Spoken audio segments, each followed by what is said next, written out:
What's up, y'all? Pastor. Hey, what's up?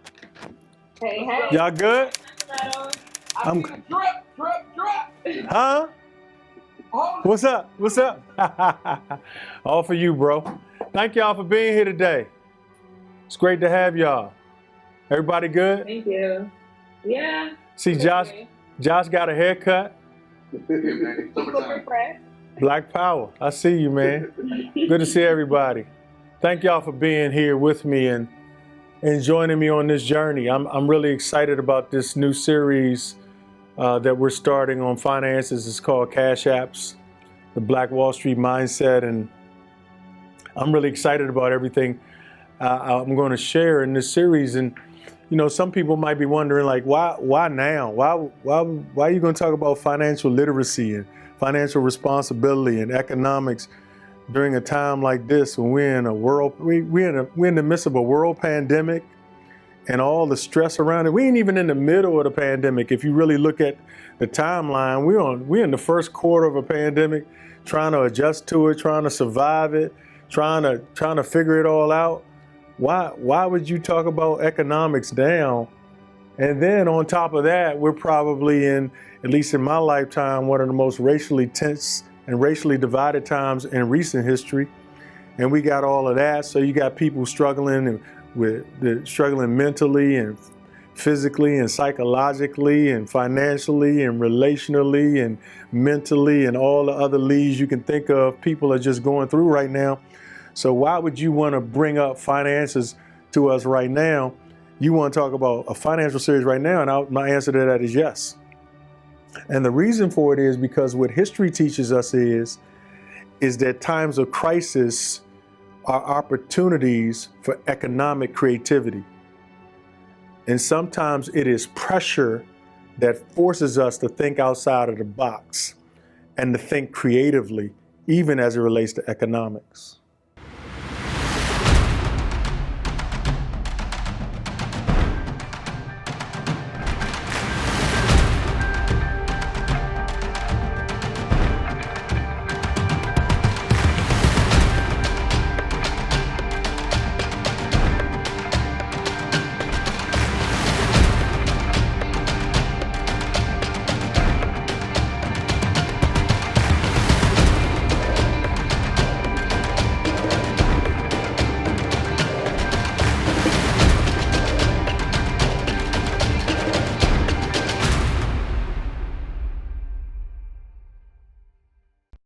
For many of us watching this series right now, we're facing some of the most perilous times that we've ever faced in our life. For many of you, you're dealing with unemployment or underemployment right now, or even if you're employed, there's a lot of uncertainty around the stability of your employment. And when you're in a situation like that, when it seems like there is no way, you have to learn to create a way and to be creative and look at other ways that you can strengthen your life economically. This shutdown, for example, has put people in situations where we just don't know from one week to the next what we're going to have to do to survive.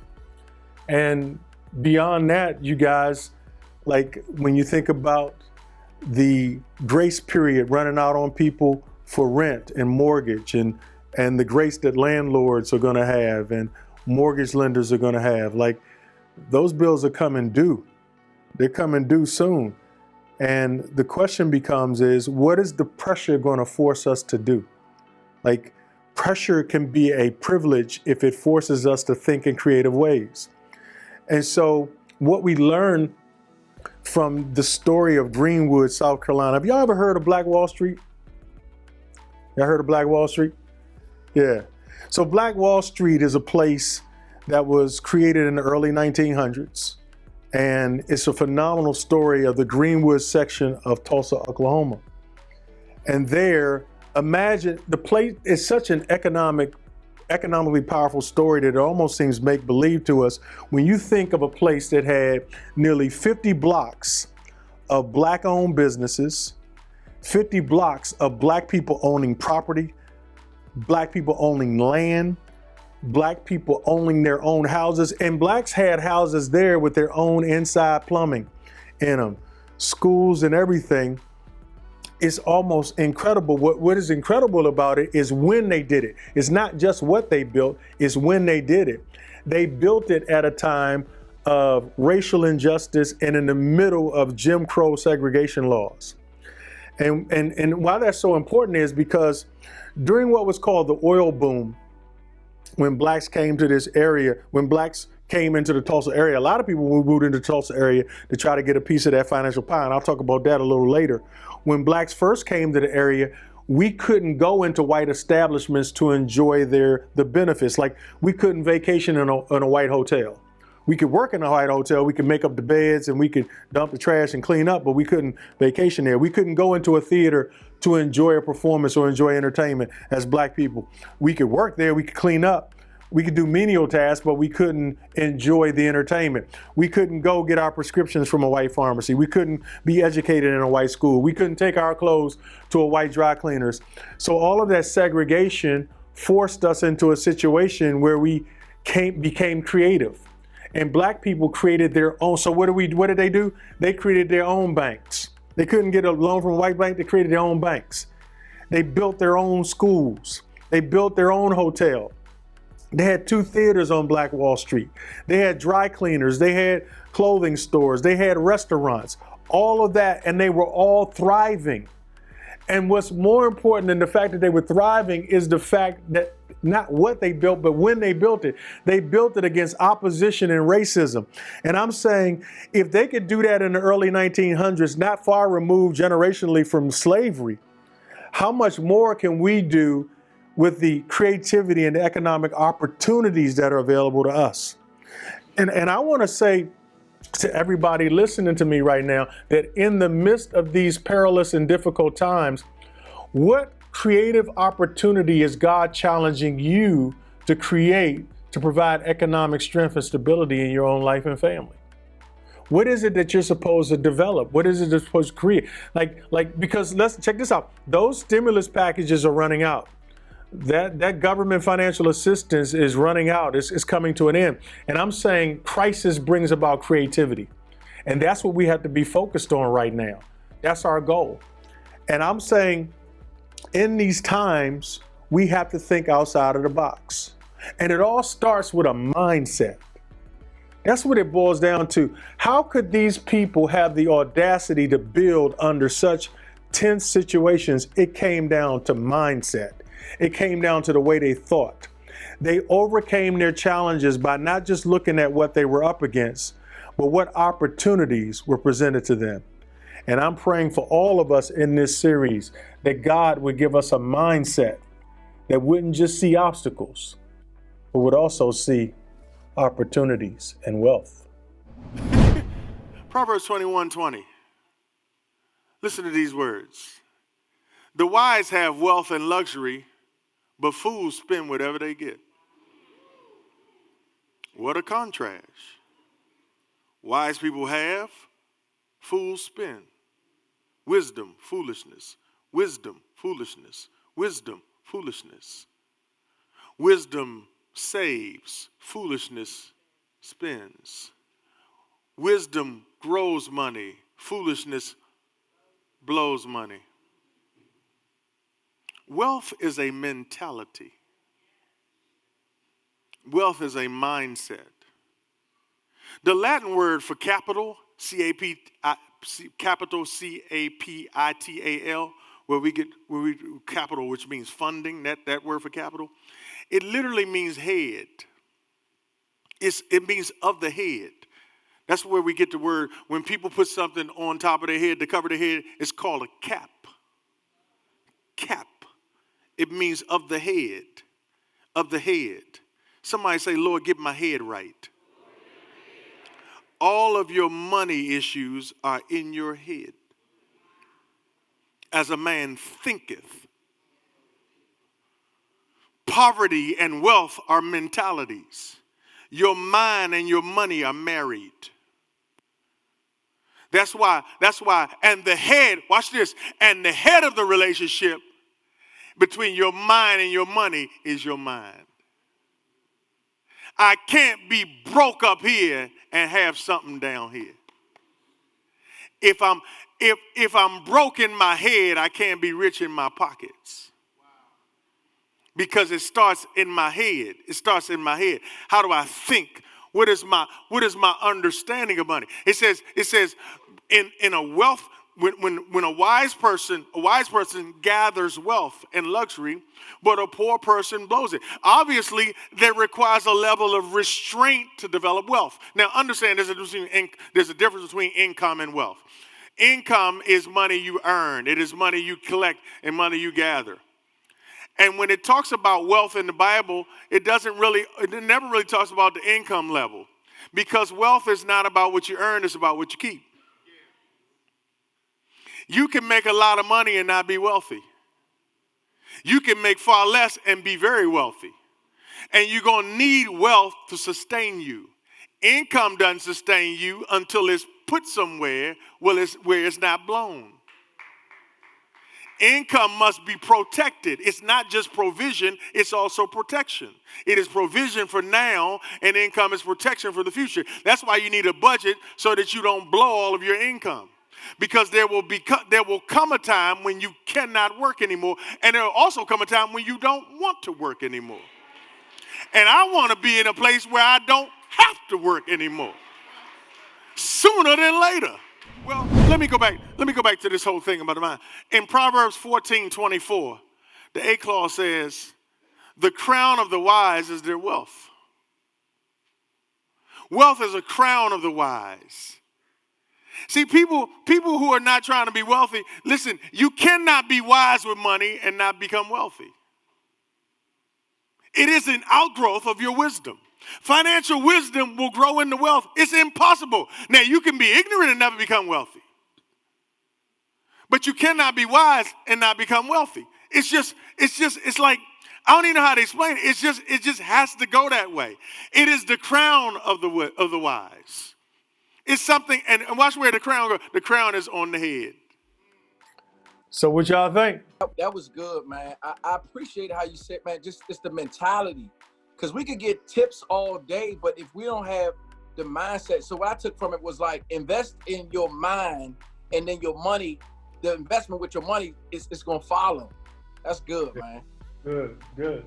And see, the whole thing about intelligence, we pride ourselves on intelligence, but what I got from it is that the way we use our money actually shows our wisdom or lack of. Wow, that's deep. Anybody else? All right, y'all good? Good. Let's go back into Proverbs 21:20 again. Let's look at that verse one more time. In Proverbs chapter 21, verse 20, it says, the wise have wealth and luxury. Listen to that. The wise have two things. Wives have it too, I think. They have wealth and luxury. That's wealth and luxury. That wealth is about the future. Luxury is about lifestyle. But fools spend whatever they get. So we know that if this is a scripture of contrast and comparison, then we know that whatever the wise have, the fools don't have. So that means the fools don't have wealth and they don't have luxury. So it's fool. You can't even have a quality lifestyle or a quality future financially if you're foolish. And what separates the wise from the foolish is revealed in the foolish section. The foolish are in that position because they spend everything they get, which lets me know the wise must save.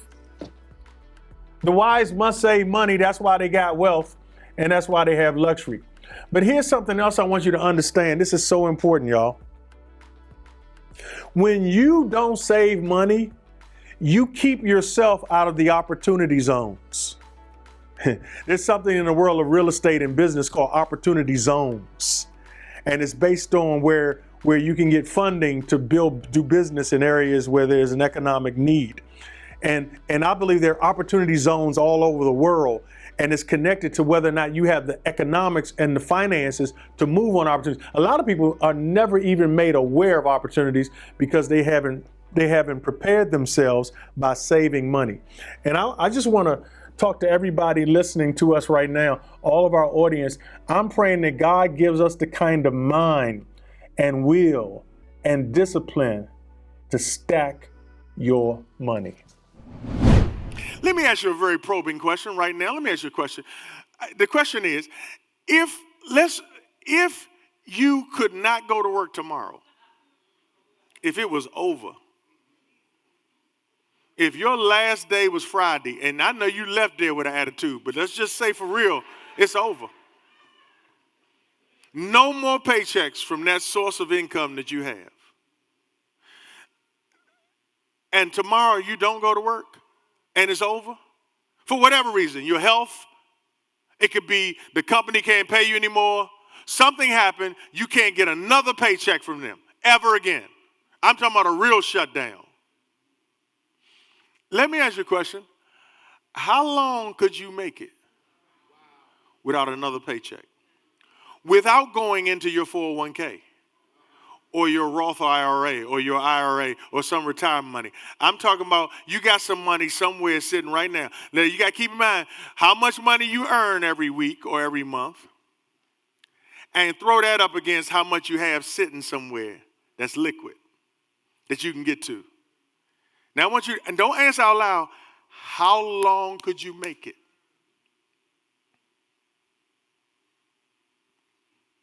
Most people would be calling the church tomorrow saying, I need benevolence.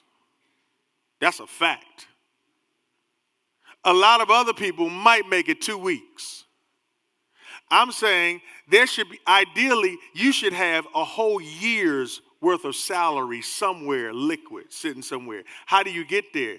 One check at a time. One savings deposit at a time. Because it prepares you for famine. That question is pivotal it shows your discipline. It shows not just, it doesn't have anything to do with how much money you make. It has to do with how much money you keep. And most of us have made enough money over the course of our life to have something sitting somewhere where we don't have to go. Most of us, we don't have to go into the retirement to sustain us when a famine hits. I'm saying there comes times when famine hits, when unexpected costs come, when somebody's getting an accident or somebody's got to get braces or whatever it is, where some big bill shows up. And I'm saying there should be a system that you've been operating in that prepares you for those moments. How prepared are you? yeah, well, that was a good word right there. Well, you know, I ain't really a church-going person and all that, but I like my little nephew, man. My nephew, he be bringing that word, man. Just like, man, good word. Let me tell you, y'all know I'm on Keith. Yeah, am I on? Am I on? And am I on? Where do I talk to? Where is this the internet? Where we at? Hey, is my mic on? Testing 1, 2.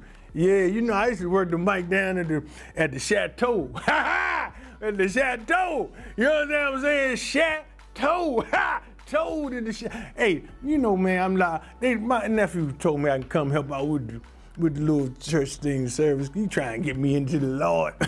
That's gonna be difficult. But so I kind of echo what he's saying. Uncle Keith, my name. I echo what my little nephew said. By the way, you know, he looked just like me, don't he? yeah, that's my mother. That's my little sister's little boy, man. Yeah. Hey, by the way, guess what we used to call him when he was little? Yeah, you put it in the little box. Y'all be typing in that box. I'll be seeing y'all typing. Type what you think. What you think his nickname was? When Little Keith was Little Keith. And take a guess. Take a guess. I'll tell you. Meanwhile, let me tell you. Well, I agree. Hold on, man. I agree with what he's saying, cuz I'm gonna tell you something. You gotta stack that money. Say that with me. Stack that money, stack that money, stack them. You gotta stack that money.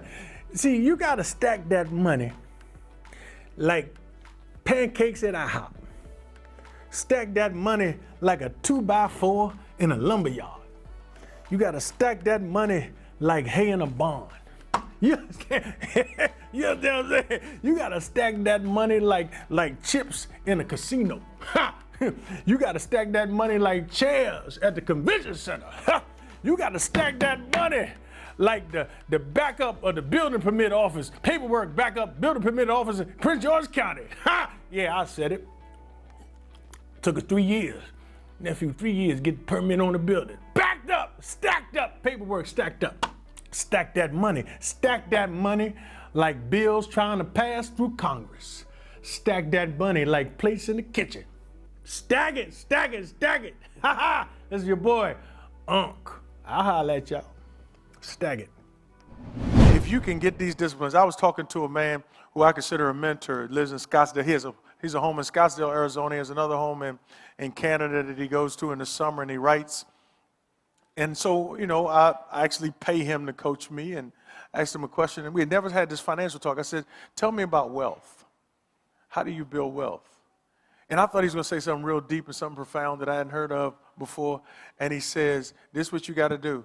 When you make money, make sure you pay yourself. I said, that's what I'm talking about. I've been doing that. That's wonderful.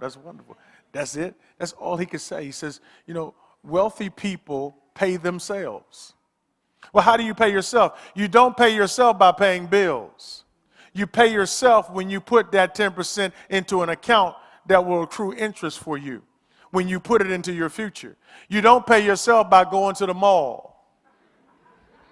That's rewarding yourself, but it's not paying yourself. And it's going to matter to you one day when you need some money and it's all in your closet. See, I want to pastor a church where our portfolio means more to us than our closet.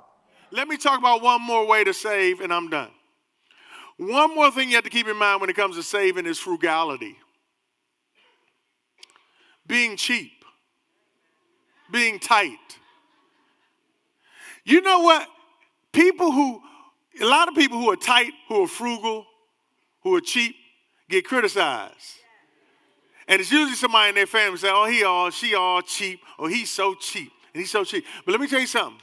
Have you ever noticed that all the cheap people got money? And I don't mean just in their pockets. They got it somewhere else too. All the cheap, frugal, tight people that ain't trying to splurge like you got some money somewhere. So and watch this. Go back to 21:20. Proverbs 21:20 says, the wise have wealth and luxury, but the foolish spend everything they get, right? We call that balling. We call that living large. We call that being fly. We call that being cool. God says it's foolish. It's foolish. So before you spend the next dollar, create a system around it. You got to create a system with a little bit. Like, okay, I get $10. I pay God. I pay me. Then I got to make it with the rest. And if there ain't enough in what's left to pay everybody, guess what? I got to make some cuts. Because I got to take care of me. Because there's going to be a time when you're going to need to live on what you threw into your future. All right. Talk to me. How'd that hit y'all? What's up? Talk to me. See, I could pay myself and still save at the same time. That's powerful. Yeah, paying yourself is saving. That's what savings is. It's an investment in myself and in my future. Yeah. Anybody else? Yeah, well, you said we have to use wisdom on what we have now and not with what's coming. That was good. Why would God trust us with more if we can't steward what we have now? Yeah. Everybody waiting on their ship to come in. And I'm saying you gotta learn how to work with the boat you got. Waiting on the ship. Like we gotta, you're faithful over a few things, God will make you rule over many. Because habits don't change with increase. I can take poor habits to any level economically. It's just starting with the habits, proving it's just like curfew. When we were younger, we had curfew. You only get to stay out later when you honor the curfew you got. You can stay out to 12 now because you came in at 11. When I told you come in at 11, you came in at 11:30. Nah, what you doing? You don't respect the curfew you got. Anyway, I'm just talking. What y'all, anybody else that speak to you? Man, I would just say I love the principles that you laid out, the 10, 10, 10, 80, really giving us principles. Because I heard somebody will say, like, A lot of times we rely on God for miracles and we disregard the principles. And it's like, yo, just operate in the principles and be your own like miracle, man. So thank you for giving us a system. I appreciate it, man. Powerful, powerful. See, I think it comes down to principles and mindset. Saving is a mindset. Can I go back to Greenwood with y'all for a minute? Let's go back to Black Wall Street. And the bridge is with Black Wall Street, what made them so strong economically, family, was that they saved money. As I told y'all before, there was something called the oil boom. They discovered oil in the Tulsa area, early 1900s. And people were moving there trying to get a piece of that pie. And blacks had the audacity, a lot of African Americans moved there too. They're like, we want some of that action ourselves. That's a mindset. I don't care what y'all think of us. I don't care if y'all think we 3/5 of a person. We know that that's an opportunity. We going after it. And some of us need that tenacity and that fortitude in our thinking. So they get down there, and because the segregation laws were so strict, they had to work for white people when they got there. So they're working there, they're cleaning houses, they're doing jobs, menial tasks, servants, maids in the houses. But what they did, y'all, they would take that little money and they would bank it and use it to get in the oil game. You see, because money talks. Like we ran into that. We ran into some racism when we tried to buy the Greenbelt building. And there were some people that tried to stop us. But because we had saved so much money, we could offer full price for the building. And they can't deny you when you offer full price. You got to have the economics to say, because green trumps black or white. I just said something. Green trumps black or white. And even though the people in Greenwood did not get a lion's share of the oil business, all you need is a piece of the pie. Because they would take that one piece and they would keep that money and they would stack that money and they would grow it. And what it turned into on that 50 block of Greenwood, Black Wall Street, was quality cafes, quality businesses, thriving. They had luxury homes. They had more luxuries because remember, the wise have wealth and luxury. See, some people think if you're wise, you're just going to have money in the great by and by. Wise people have luxury too. This ain't just about the future. It's about now and the future. And what created, as we talk down the road, some of the envy was they were living better than a lot of white people. And it was primarily because they didn't just consume their money, they invested it. I'm gonna show y'all something. I want to share my screen with y'all. I want to share something with you right now. Let me tell you a quick story. This supposed to happen later, but when I was 16 years old, I remember thinking about this when I was preparing this message. When I was 16, 17 years old, I had one of my first jobs I was working at a nursing home in Silver Spring, Maryland. I was a dishwasher at that nursing home, and I would catch the subway from Deanwood in the D.C. area, near where I lived. I would catch the subway from Deanwood, and I catch the subway to Silver Spring to go to work. And on payday, when I would get my check from the nursing home in Silver Spring, I wouldn't go to the bank. I would go to a liquor store in Silver Spring. Some of y'all know what I'm talking about. And I would get my check cash at the liquor store in Silver. Didn't go to the bank. I went to the liquor store because I didn't have a bank account. And I go to the liquor store, and they would charge me money to cash my check.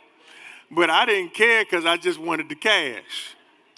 Now, I wouldn't take the cash home. I would get on the subway on the red line in Silver Spring and take it downtown to the Metro Center, and there was a Woody's down there, a Woodswood and Lothrop. I would go straight to Woody's with my cash, not my check, with my cash, and I would buy up clothes, and then I would get back on the subway and take it back to Deanwood, and I would get home not with a check, not with cash, but with clothes. I did that every paycheck. I may have a little change, but I lived for the clothes because I didn't mind being broke if I looked good. I was just waiting on the next check so I can get the next polo sweater, the next pair of Bass Weegens, and you understand? I just was interested in looking good. But remember, I was 16. Didn't have a bank account. By the way, whenever you blow it, you can't grow it. That's something to think about when it comes to money. And that makes sense when you're 16 years old, but some of us operate like that and we're way past 16. And it's time to make amendments and adjustments in our lives about how we view money. So how do we overcome this addiction to purchasing and spending, this consumerism that doesn't think about the future? And by the way, see, the problem with spending addiction is it's socially acceptable. Like, it's almost like, get that girl, that bag, and them shoes, that whole thing. What you doing with red bottoms on? You don't have red bottom money. You behind on aftercare. And you walked up in aftercare with some red bottom pumps on. You ought to... Somebody need to say, that's not. See, it's different from crack. If you're addicted to crack, everybody got a problem with that.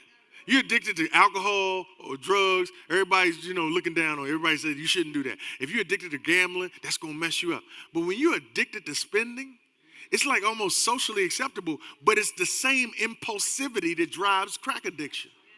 You just on malls. You ain't on crack, you on Nordstrom. You on hair.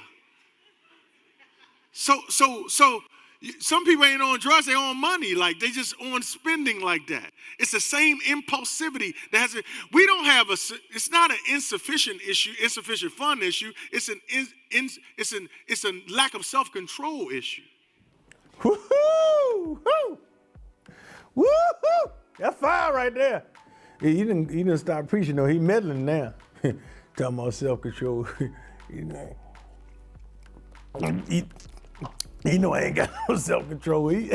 I think he talking about me right there. My little nephew, he be trying to stab me with that word. But anyway, man, that's some good stuff right there. All your money in your closet. Trapped in the closet. Trapped in the closet. Ooh, trapped in the closet. That boy in trouble too. Ooh, that boy in trouble. Let me tell you, we ready? We rolling? Wait a minute. Testing. 1, 2. We good? Hey, y'all, let me give you something. Let me give y'all some financial advice from Uncle Keith. This is what I'm gonna tell you. I'm gonna tell y'all something. I know I'm gonna sound like a hypocrite. Can y'all see me? How come I can't hear y'all? Anyway, listen, I'm gonna tell y'all something. This financial advice, this ain't no church stuff. This is real stuff right here. When you walk to a situation with and the officer will pull you over, you got to let them see your hands, so you won't get no trouble. Wait. Let me talk about finance. Let me get back to finance. I know I'm gonna sound like a hypocrite because, I like fine clothes. I got the swag. What they call it? Swags, suave, drip. I'm wet, iced up, but I'm all that. But let me tell you something, straight up. Your wealth is more important than your wardrobe. Write that down. Wealth over wardrobe. Assets over attire. That's what comes first. You got to put it in order. And let me tell you something else to all my young people. You got to save that money. The sooner you start saving, the better. And that's no cap. Ha! No cap. No cap. I'm keeping it a buck with you. Get it? A buck. Told y'all. Uncle Keith keeps it 100. Who in here? Who is this? Around 28 years old. Give me somebody 28. That's a good number. Come on, 28. Come on, 28. My brother put his hand up. You going to hell for lying like that. He ain't been 28 in at least 40 years. 28. Come on, 28. This is what you call a millennial right here. 28 years old. Amen. All right, you're 28 years old. Now, I want to tell you something. You work? Yes, sir. Okay. You may not be comfortable telling us what you make. You're not comfortable. Are you comfortable? If you're not, that's cool. That's cool. I'm an analyst for State Department. You're an analyst for State Department. Okay. So I'm gonna say this. Let's just assume that most people, you don't save a percentage of your money. Can we make that assumption? You save. Okay, good. Well, let me let you in on a secret. You may already know this. If you save, let's say you're an analyst for the what now? What they make? What y'all think? What y'all think he? Huh? Oh, it depends on the position.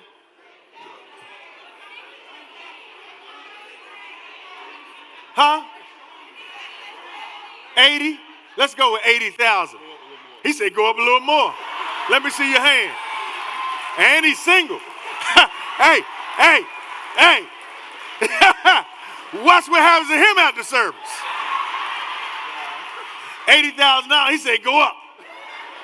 Let's go up to 100. Let's just go up to 100. Just play safe, right? I just need a simple number. What I'm telling you is, if your salary is $80,000, $100,000, $90,000, if you save 10% of that every year, 10% of that, and by the time you're 38, you'll have $100,000 sitting somewhere that if you want to take a leap and do something different, you can, just in 10 years. Now understand, that's 10 years if you never got a raise, you never got a cost of living raise, never got a performance bonus. In fact, and that money never accrued any interest. If you just put it under your mattress, you have $100,000 in 10 years. You understand that? Now, if you say that take too long, I want to make a move before that. I'm saying if you save 20%, you'll have it in 5 years. By the time you're 33 years old, you'll have $100,000 if you don't touch it. That's with no interest earned on it. That's with no increase in his pay. That's with no bonus. That's with no birthday gifts. Nobody handing him anything. He can have $100,000 sitting somewhere in 5 years if you put 20% away. If you give yourself a raise. You say that ain't fast enough. I'm saying if you do 30% of your income and you throw it in, you pay yourself 30%. In 3 years and 3 months, you'll have $100,000. You understand? That's real. That's real. Now, on the flip side, if you only save 5% a year, you'll be 48 years old before you're 20 years from now. It'll take you 20 years to save a year's salary. I'm saying it matters that you pay yourself. You can be seated. It matters that you pay yourself. This ain't stuff I'm teaching y'all. This stuff I practice. When I told that 28-year-old man, I wish I knew that at 28 years old. I started this about 6 years ago, and I already have over a year's salary saved up. It ain't all in the same place. I can get to it, though. I can go over a year without any income, because I ain't just teaching this, y'all. I practice this. Do you understand what I'm saying? I also know what it's like to be bad with money. My money was so bad when I first got married that I was hiding it from Vicky. I was hiding how much trouble we were in. We had a lien on the condo, repossession threats on. I was hiding the car, parking around the corner, walking up the hill. Then I had to confess to my wife that we in trouble. Had to turn over the finances to her. Back then I didn't know how to balance a checkbook. I'm telling you, I've had a long journey with this thing. This is not stuff, I believe this stuff. That's why I teach it like this. I live this in my life. This is not something I heard about. This is something I'm walking out in my life. I'm telling you it works. I don't worry about hard times. I don't worry about this church shutting down, losing. I know I can go over a year with no income and be good, not change or adjust my life. Now, I'm going to certainly adjust it because I got to stretch it out.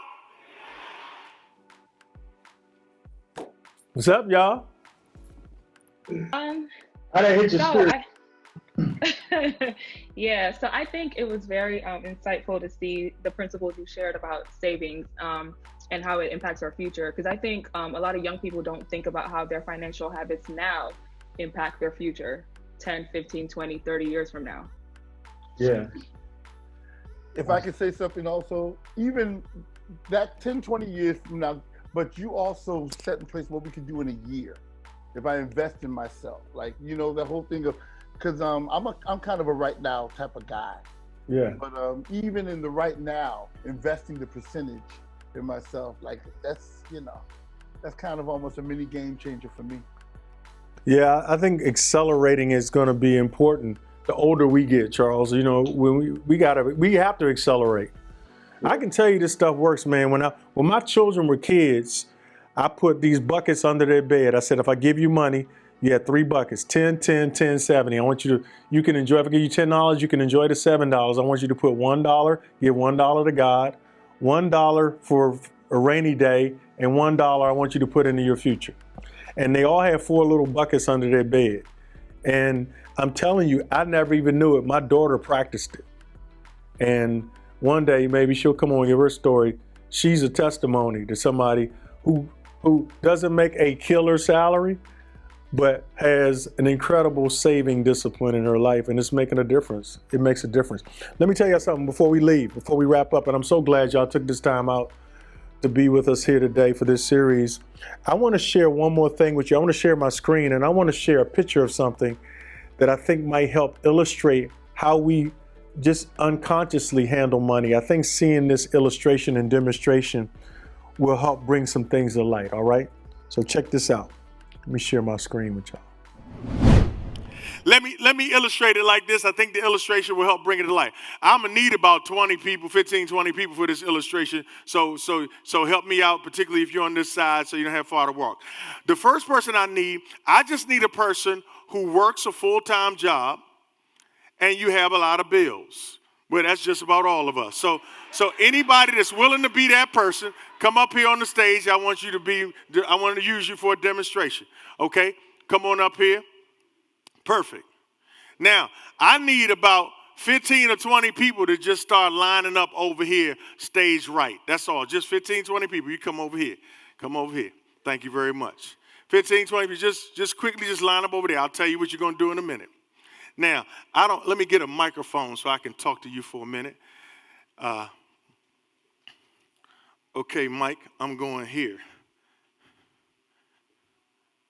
Hello? All right, let me see. We're going to work it out. Oh, you got something else? My man, thank you. You're doing a great job. That's what I'm talking about.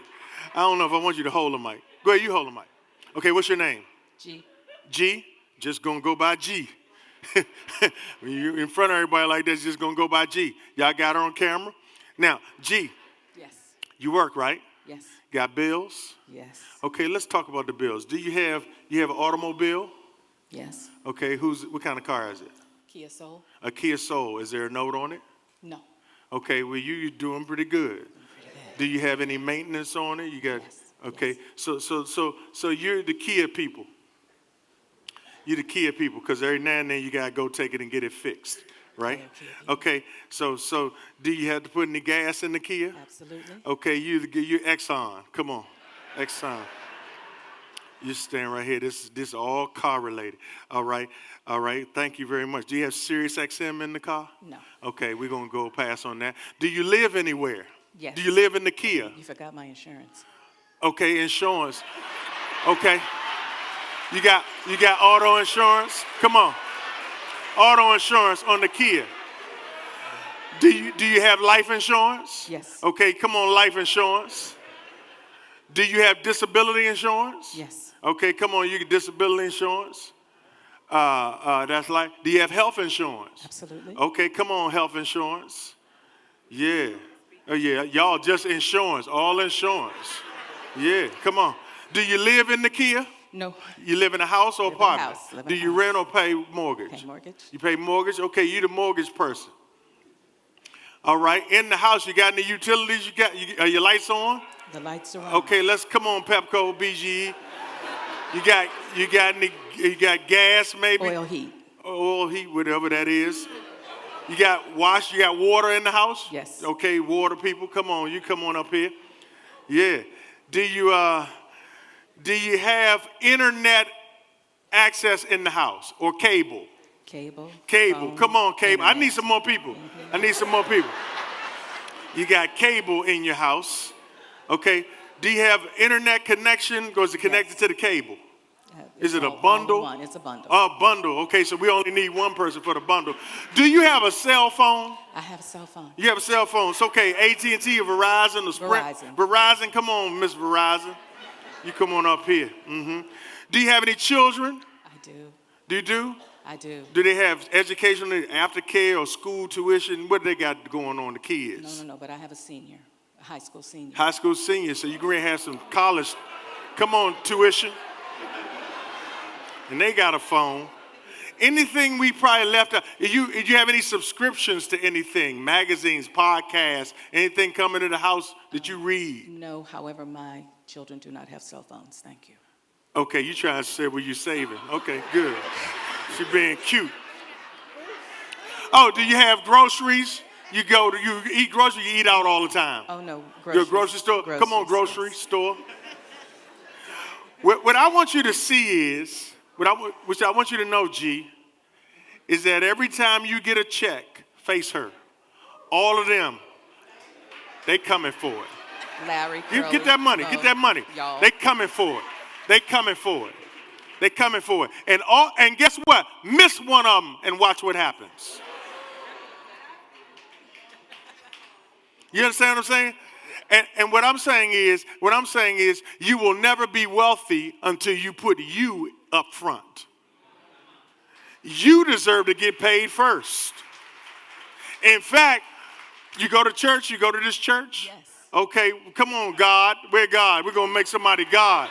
Come on, God. You look like you could be the Lord. There you go. Woo, Jesus. So look at here. I'm saying, as a Christian, God should get his up front, off the top. Stand right here, Jesus. Just right there, right up front. Slide over. What are you? You just a kid. You're not the Lord. Amen. What I'm saying is, if in your habits and in your system, you don't put God and you first, you will never win. This is a cycle of poverty. It will always drain you. It will always, and even if you get more money, you're going to just trade in the Kia and get a Camry. And then you're going to upgrade and say, give me the bigger plan or give me something better. There will always be people pulling at you. And we ain't even got everything, do we? We ain't even got everything that's coming at you. And I'm saying most people say, I can't do it. I'm saying you can't afford not to do it this way. Amen. See, you got to look down this line and say, well, what's got to go? If I can't put me first, if I can't pay me, and I'm my most important asset, if I can't pay myself 10%, if I can't give myself a raise. So some people got a 3% cost of living raise this year, but you didn't increase your savings. That's the only way you got it. Otherwise, everybody else is getting it. If you don't you got to look down this line and say, what's got to be reduced? Who's got to be cut off so that I can put my priorities in place? You understand what I'm saying? All right, y'all can sit down. I just wanted to make a point like that. Thank you for... Hey, I hope you all enjoyed today's message.